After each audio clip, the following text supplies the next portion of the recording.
Hey there. Thank you guys for joining me today. I am here with my special guest, Dr. Alap Shah. He is a healthcare risk management expert, and we met a few weeks ago, really, just by chance. And I'm really excited to bring him here for you today. So, thank you so much for being here with me today.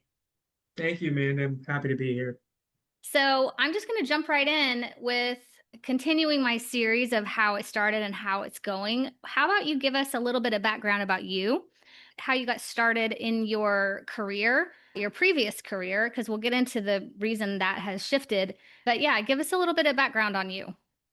Yeah, great. Absolutely. Thank you. Yes. And we did meet, I think, a few weeks back and we had a discussion. And then, of course, upon further discussion, I think this is something that we felt like your audience would love to hear. So I appreciate you doing this and bringing about awareness. And I think your audience will see why I said that in just a few Yeah. minutes. But so my background, by trade, I'm a podiatrist. I'm a foot and ankle surgeon. I've been doing that since of the age of 27. I'm in my 50s now, so it's been quite some time. So I was practicing for almost 20 years, I want to say, doing the whole thing, basic care, but I was also doing a lot of wound care. I was doing a lot of surgery, but I was also getting involved with pharmaceutical companies. I was consulting for them. I was speaking for them. They were hiring me to go to conferences and advertise for them or market for them, but more importantly, teach other doctors about the products that they make, how it's applied, and then hopefully how it can improve their practice as another tool that they can put into their toolbox, if you want to call it, to be able to help heal people. I don't want to interrupt you. Sure. This was common, very common, and it still may be. I know that one of my good friends, she's a doctor, and she still gets asked to go speak either online or in person on behalf of some of these companies. So when was this in the timeline of you being asked to, help out that company? Yeah, so I started practicing in 2002 and in my hometown. And once I started practicing, I got more and more involved in other wound care centers in my town and became sort of an expert in it. So I got approached probably back in 2006 and 7, around that time frame, to come get involved with some companies. So I did join a couple of companies, sign some contracts to go speak for them, develop product, that type of thing. And as I got better at it, got more experienced into it, added, I should say, then more and more companies started approaching.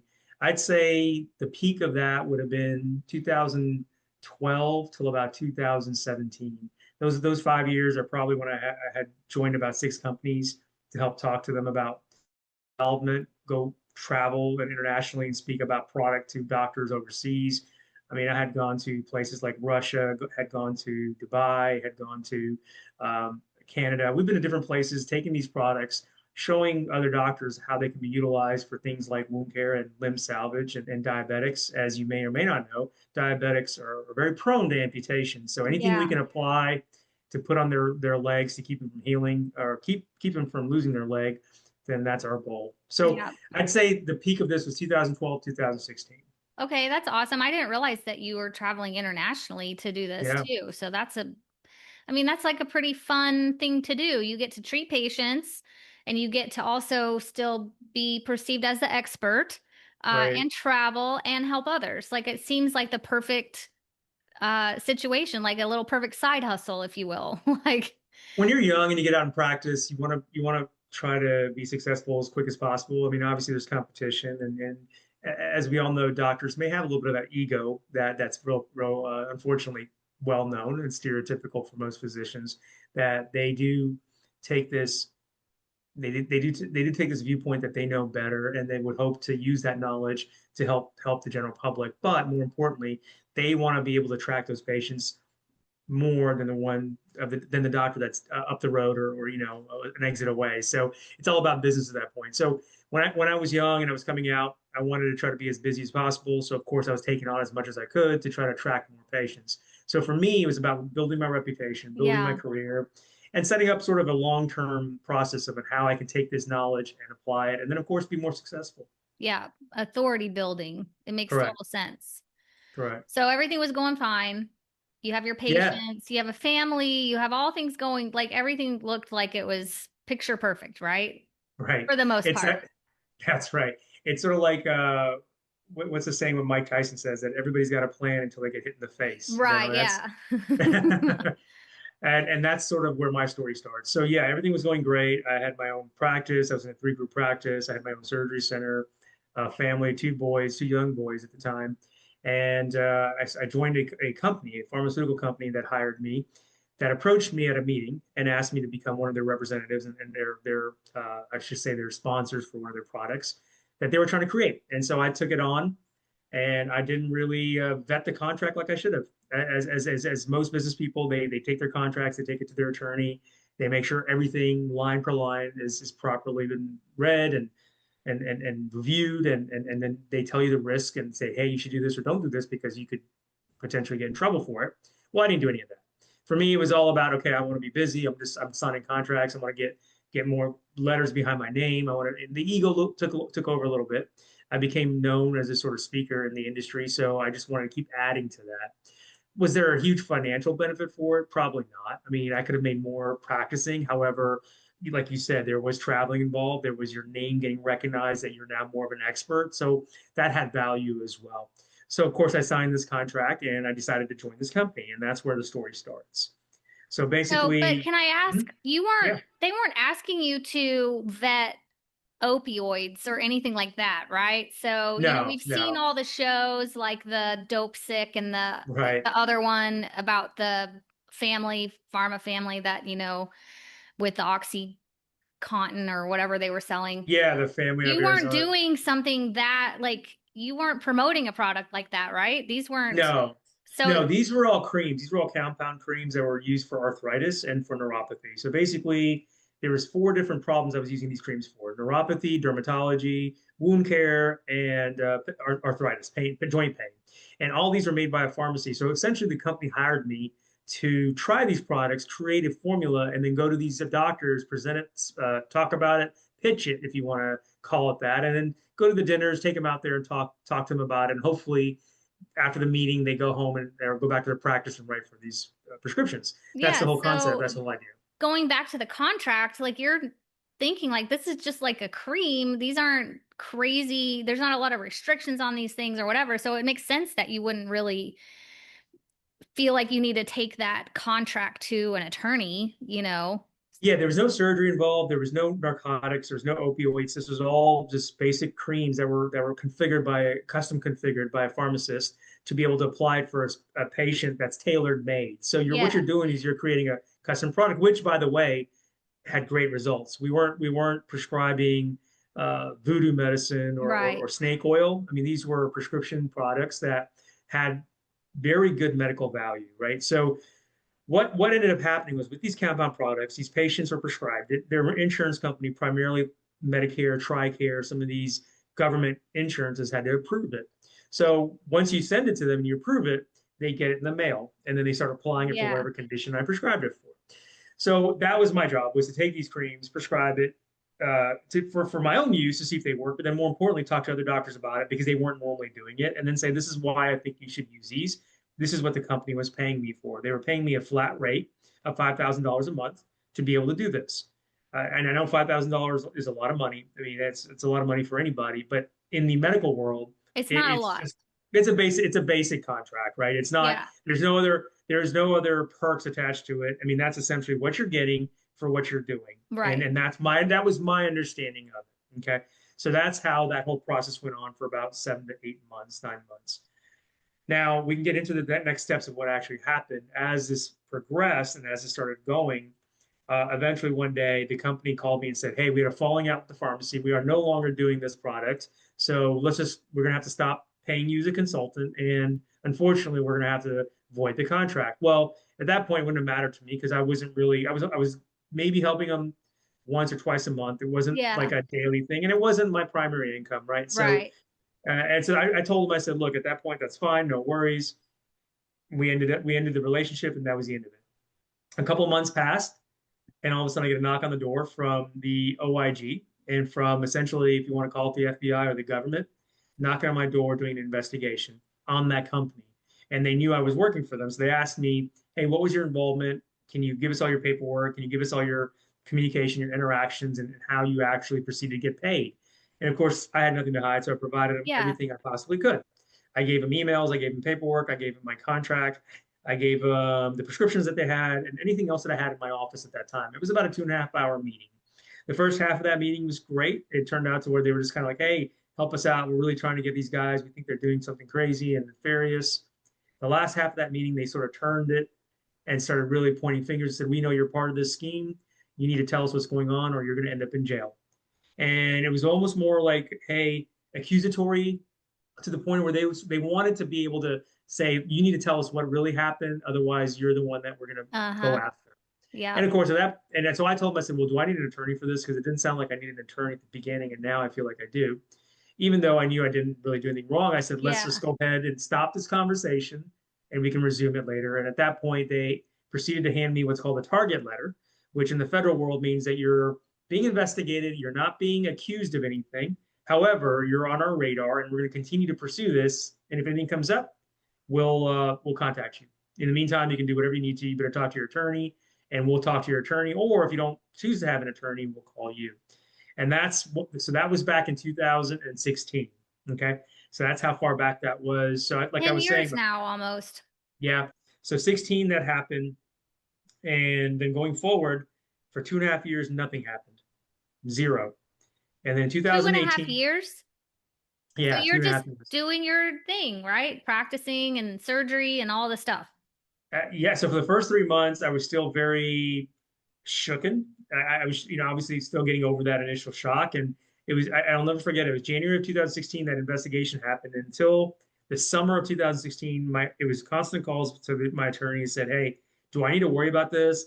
Do I proceed with my life? Do I not do a vacation this summer? I mean, what do I need to do? And he said, look, they haven't contacted us. There's nothing I can do. And if I keep going there and poke the bear, they're going to wonder why. Yeah. And I guess that's the way it works on that side of things. So I said, well, what do we do? Just do nothing? He said, that's what we do. We do nothing. Okay. So that was back in 2016 of summer. And really just at that point, I went back to my life and I kind of just compartmentalized it and put it off to the side and went back to practicing and living my life. And literally 2 years after that last call with my attorney, I was at a dinner meeting with a medical company and I get a call from my attorney that said, hey, we need to talk. And this was summer of 2018. 2 years And later. That's 2 years crazy. later. Right. So, well, 2.5 years since the initial Since, investigation, but yeah. 2 years, right. So 2 years since the final, hey, you don't need to worry about this anymore. Let's just move on. So I call him and he said, you're being indicted, federal indictment for conspiracy to defraud the US government and kickback for the amount of money you got from this company. And I said, what happened? He said, well, everybody from that company pled guilty. There was apparently a ring of 20 doctors involved with the business owner. They were getting paid per prescription for every prescription that they wrote. And unfortunately, because you were still in that company and you were getting paid, you were looped into that because they felt like you were also part of that scheme.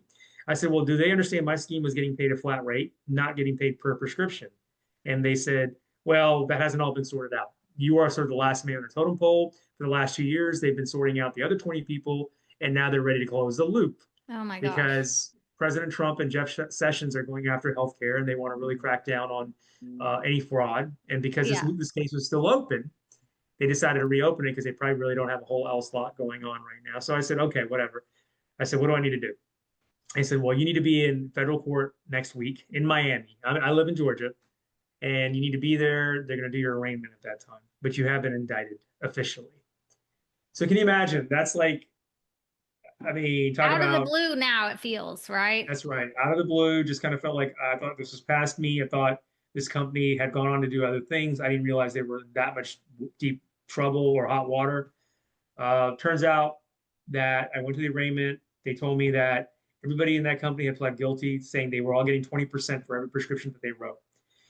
And I'll get The into, other physicians that were the other yeah, 20. yes. And so all these physicians had apparently known the business owner either through schooling, meaning they went to school together.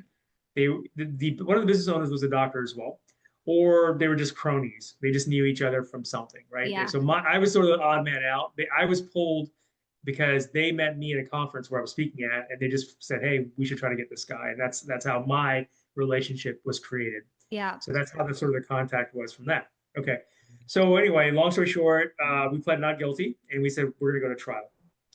And that was, they let me go home. They didn't have to. They didn't keep me because obviously this is not a violent crime. This is considered probably about as white collar as you're ever going to get. Yeah. And the trial was set for literally in 3 months. So I got indicted in June, went to the federal court in July, and the trial was set for October. And so I had to get all my stuff together, find attorneys, which, by the way, is probably the biggest thing. That is probably the most complicated and difficult thing to do, is find attorneys who will understand your medical case. And Mm-hmm. that is one of the things that platforms like this and other ones that I'm happy to talk to others about, that I wish there were more attorneys out there that knew how healthcare law worked. Now, there are a few, and if the few and far that do know, one, are either very busy or hard to get hold of, or maybe out of budget for a lot of Yeah. people. So got indicted.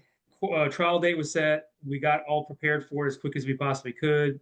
Went down to Miami and was ready to start the trial. And the prosecutor stood up and said, "Well, we still have some evidence we can turn over to the defendant." And if they had done that after the trial began, it would have been considered a Brady violation, which means the whole case would have been nullified. So we tried to get the case overthrown. Judge said, "No, we're going to have it redone now in January." So it got pushed back another Oh 3 months. gosh. So here we are now in January of 2019. That's where the case was then tried. Uh, I'll go back and really in brief Three summary. years after they first knocked on your door. Correct. You're right. Exactly right. In fact, pretty close to the exact date too as well. Wow.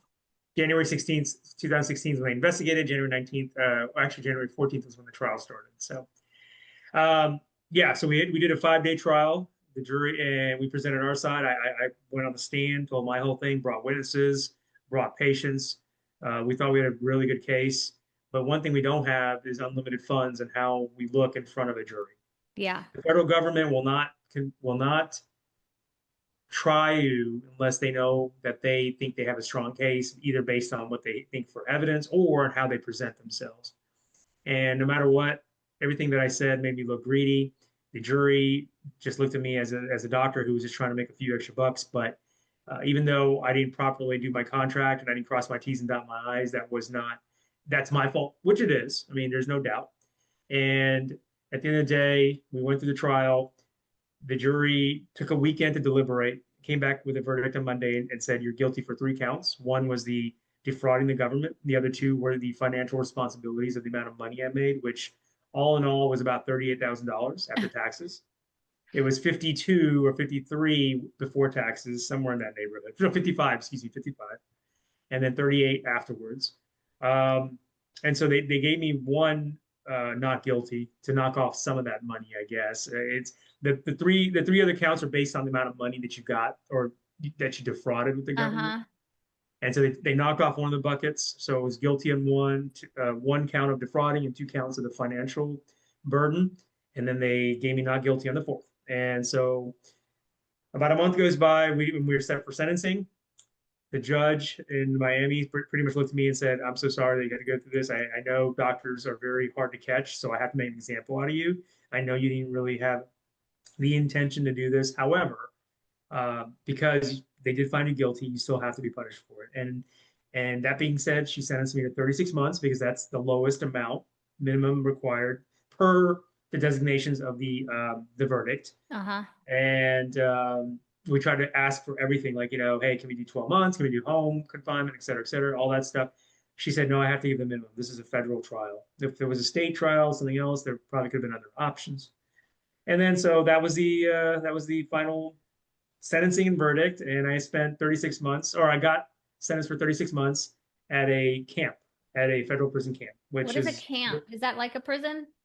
so it's considered a prison, but it's called a camp because it's not there's a lot of places they call it club fed. It's more of a white collar type of place, and a lot of the people you see in the media nowadays are in camps. But you You wouldn't know, consider it a camp well, it looked after like having no, I spent would time not there. consider it camp. If you went to it, it looks like a camp. It's an Air Force base that was set up as a military boot camp. So you had your almost like dorms, if you want to call it, but it was just sort of set up to where there's a mess hall, there was a rec yard. I mean, it's literally like a camp, and it's a work camp, so you have to work.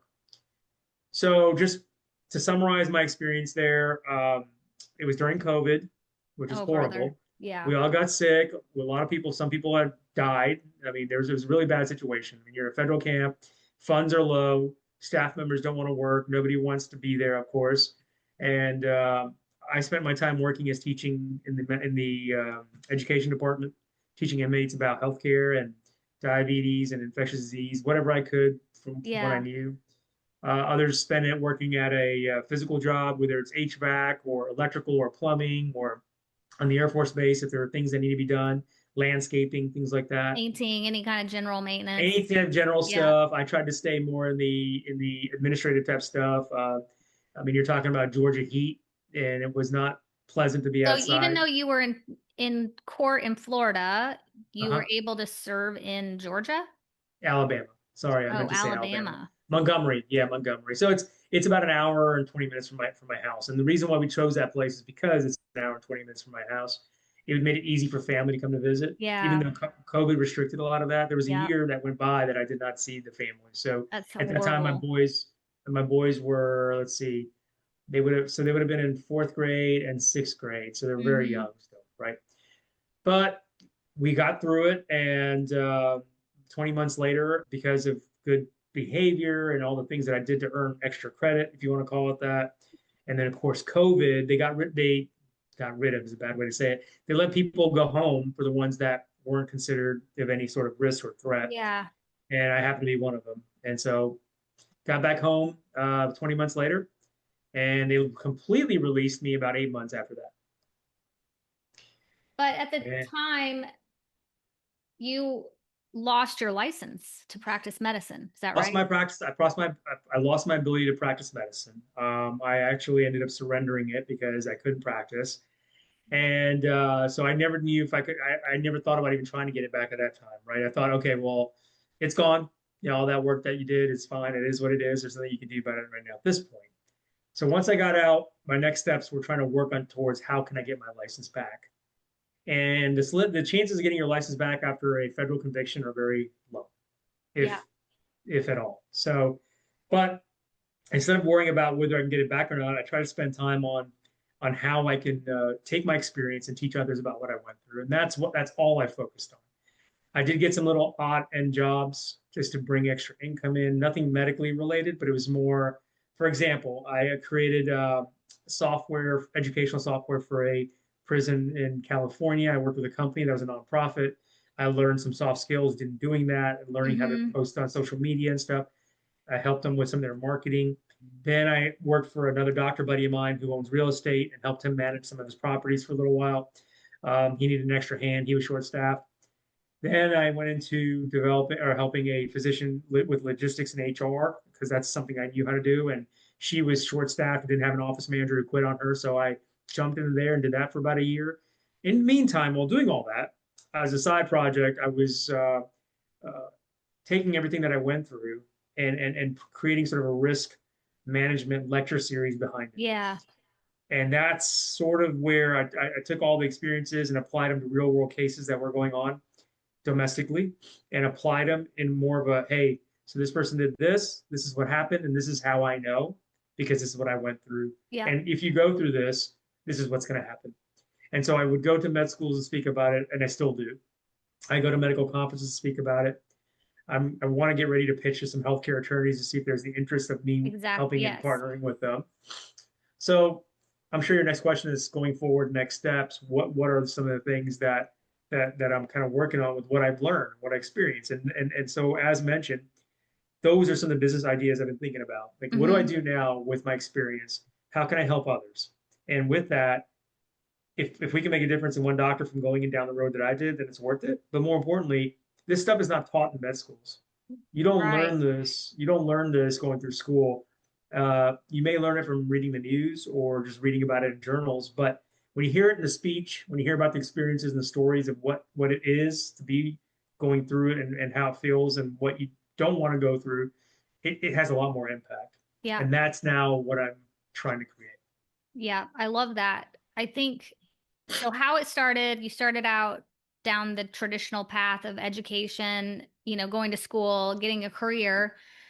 And then that you got a wrench thrown in that. And so the how it's going part is you're building yourself back up Yeah. into something not quite yet defined. Yeah, I think that's a good way to put it. I think it's still very, very amorphic. I feel like I had a plan obviously going through med school and going through what I did, I figured, okay, this is how Yeah. it's going to work, and these are the next steps, and you go on and retire, and then ride your horse off onto the sunset. But since all that never panned out like it should have, I didn't know where to begin. And so Yeah. what I did once I got put into that camp, I spent 20 months working on myself and just sort of self improvement, self growth, mindset, creating good mental habits that I knew I Mm-hmm. could apply once I came out. Read a lot of books. If anybody ever wants a recommendation, I've got All of them. growing list. Oh my God. But those books, I feel like it's something that I would not have read if I had not gone through the experience. And Mm-hmm. going back now, looking if I was still doing what I was doing, yeah, I was doing fine financially. I was stable, secure, but mentally, I don't think I'm at the level I was at. I'm not at the level I am at now that I was back then. Yeah. And so now I could take something and apply it and help other people and use it. But more importantly, I feel like I've gone through something that others, no one will ever go through. But if they can understand just a little bit of what I went through, they'll never have to go through it. And if they do, they'll be able to realize they'll be able to use these simple principles to get out of it. And so Yeah. my goal at this point is just trying to help others in keeping them from going down the same road because you don't learn this in school. So when I go to speak in my med school and in my alma mater or another one or a conference, I literally just tell it like it is, and I don't. It's there's no hemming and hawing. It's just like okay, this is what happened. This is what's going to happen to you. This is what you do. Yeah. Do you recommend that people go back? I mean, there's all kinds of partnerships between medical practitioners and companies, regardless if they're pharmaceutical or equipment or all kinds of things. So, do you recommend that people go back and reread their contracts? I mean, would that be helpful? I feel like, gosh, it's scary. And if something can come up that you weren't doing anything of the sort that they accused you of, but yet you're still found guilty. So, because they needed to set an example, like, which is like not like awful. It's awful.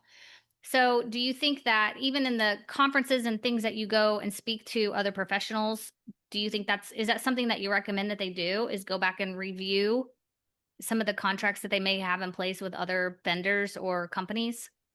Yeah. So 2 points. Going back to that whole trial situation and everything that I went through with that. I mean, one thing that I should really harp on is they will take your words and twist it in however the way they want, and they will, if, like for example, most of the text they can twist those not in to.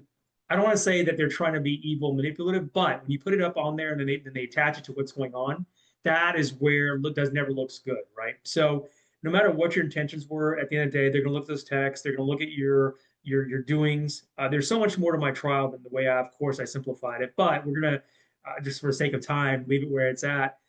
Do I think if I could rewind the clock, yes, spend that extra money going back, getting your contracts vetted, even if you know it's a solid contract, because you want somebody in your court on your side to say, I went through that contract, I read it, there was nothing in there that he didn't do or did do that's going to get him in trouble. I took they told me the company I got hired by told me they already vetted their contracts. I took their word for it because one, I didn't want to spend the money. Two, I mean, they vetted it with one of the most famous attorneys in Miami, and I know that because I looked up the name at the time, healthcare attorney. Now that healthcare attorney doesn't know who I am from the hole in the wall. He probably did it and reviewed it, but never knew that it was going to be applied to me. So me and my egotistical mind just said, oh, okay, it's been vetted. I'm good to go. I read the first few pages. It was a 26-page contract. I signed page 26, and that was the end of it. Because I started kind of briefly reading through it, and it all kind of applied, but it wasn't anything that I felt like, okay, yes, it's fine words that every contract has. I mean, you go buy a car, are you reading every page of every? I mean, no, but I guarantee there's gonna be stuff in there that if you read, you're like, oh, It's wait, I even wish I in the didn't sign that. like terms and conditions anytime an update Yeah, happens on any of your software, right? Oh yeah, just click correct. it. I agree Yeah, and move just like on. it, right? So, I mean, of course, mine's a lot more important and stuff like that in the sense of I was getting paid for something that could have potentially got me in trouble, but I didn't even think about it at the time. Um, yes, everybody should go and vet their contracts. And by the way, not only their business contracts, but also their partnership contracts. Uh-huh. They're like, for example, if you're in a group practice, you should vet your contract not for the practice, but for yourself. Yeah. So one of the things that I went through is because this happened to me I was at a legal war with my partners because they felt like I ruined the reputation of the practice, and of course they tried to sue me, but that didn't hold weight in court, and we didn't have a bad actors policy in our contract. So there's so much So involved. I you'd mean, already been through so much, and then now you right. come back, and Oh, then it gets it's better. just I the had a pa punches keep Oh, it gets coming. better. No, I have one better, man. I had a patient then sue me for a surgery I did on the last day before um, legally that they could not, if that makes sense. The statute of limitations Oh, ran out in uh-huh. 2 years, and they did it in exactly 1 year and 364 days Oh my word. because they knew I was going through what I was going through. So they figured, okay, let's see if we can try to milk this for Yeah, what it's worth. one last time. It's our only Yeah. chance. Yeah. And so it is what I mean, it's amazing what can happen when you're really down. But anyway, so these are all experiences that I've obviously taken on. And again, I think others can learn from it. So that's one of the things that's where I was at. Where I'm going is trying to create that, but also now, and I'm happy to say I got my license back. I reapplied Hmm. for it. It took almost 2.5 years, but the state board looked at me and said, okay, this guy, he really meant what he was trying to do when he first went on to take on this consultation gig. Unfortunately, it just didn't work out for him, and the government looked at it differently. However, he didn't intend any harm to any patients. He didn't purposefully intend to harm a patient. So there was no malpractice here.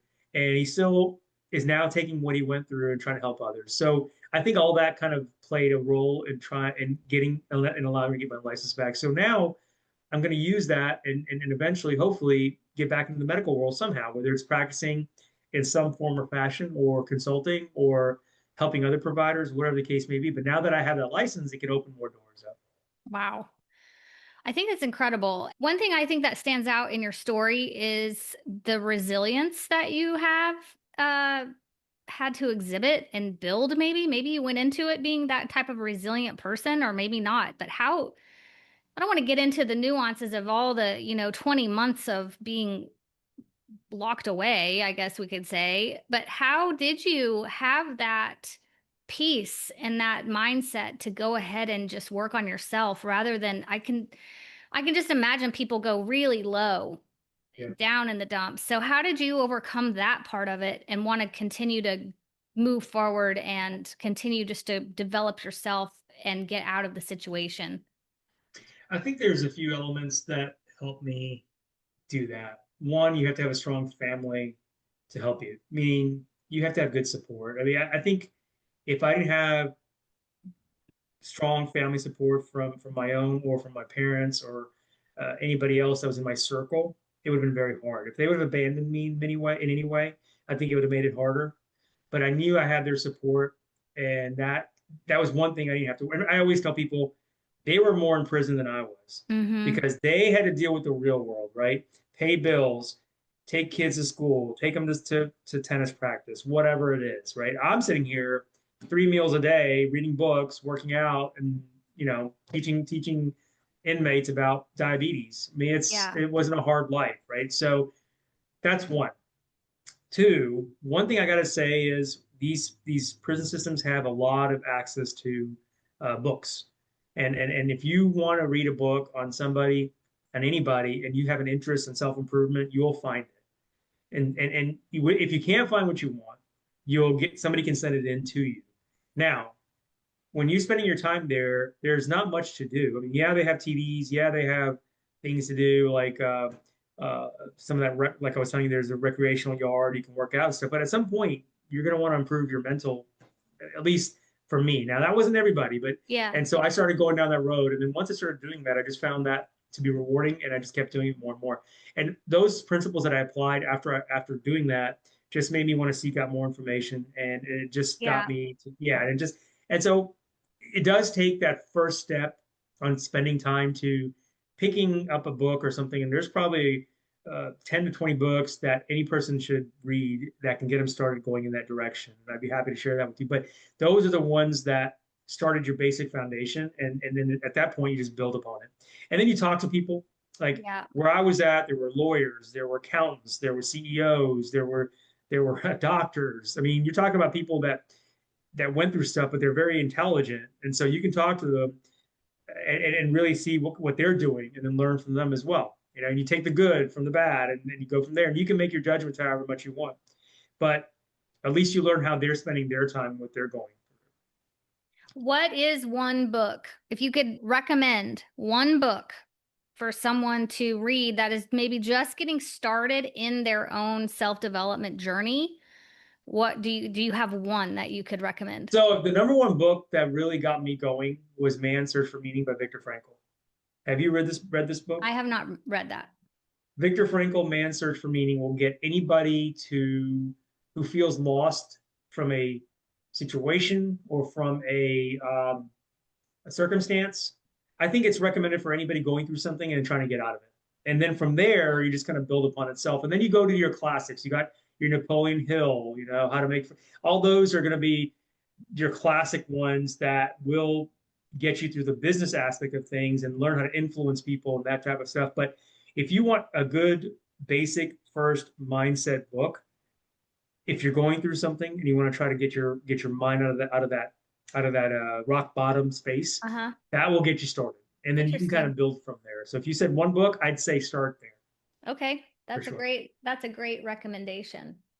So, well, thank you so much for being so open with me and with whoever's listening. And what is what can we expect from you next? Like, so we're coming up on the new year and it's like new year, new you or whatever. Okay. What are some of the things that you want to accomplish coming up over the next few months? Well, I mean, obviously, I want to continue to work on this risk management aspect of things that I'm doing and see where it goes, and hopefully develop something more concrete out of that. And that's been my sort of back burner baby. Will hopefully it eventually will take off. But I think as far as the primary thing I'm focusing now is trying to get my medical degree back into action again. And Uh-huh. if I can create a clinic, a wellness clinic or something with my skill set, and then bring other physicians on board and try to provide care. One of the things I'm looking at is creating a mobile clinic, self-pay type clinic, where we can move it to underserved areas in our community and surrounding areas, and provide primary care at self-pay costs, low self-pay cost, Mm-hmm. or even introduce wellness to them. Because a lot of these patients, they're obviously starving for primary care, but they're not being introduced to the wellness world, and they could benefit from it. And even though a lot of the people in our town go to get Botox and go to weight loss centers and go to wellness and get all these peptides and all that, believe it or not, they're not that very expensive. And if we can get it more cost effective to underserved communities, I think we'd all live better lifestyles. So that's one of the things that I want to try to make happen in the first quarter of next year. That's great. I love that. Um, so if people wanted to connect with you, where's the best place? Is LinkedIn kind of your go-to, or is there another way? I have a LinkedIn, and by the way, I'm also I'm a TEDx license holder, so I'm bringing TEDx here next January. So that's my next project I'm working on. So I brought TEDx to my community last year. It was fantastic, and this year we're partnering with Columbus State University, which is my home university, and that event's January 15th. So it's going to be a cool event. Oh, that's not Um, very far away. Not very far away at all. In fact, I've been on and off meetings all day for that. So, but it's gonna be a cool event, and but I do have a LinkedIn profile. I also have TEDx profiles attached to that, and my email is Alap Alap Shah Shah D as in dog, P as in Paul, M as in Mary at gmail.com. No spaces in any of those letters. And if anybody wants to reach out to either if they are in the healthcare world and want me to speak to somebody in their staffing or maybe themselves are going through something and need some recommendations or if any collaboration, please let me Yeah, know. I'm always open to hear. great. Thank you so much for your time today, and I look forward to seeing what you do in the next coming year. Thank you for having me, Amanda. I really appreciate it. You're welcome.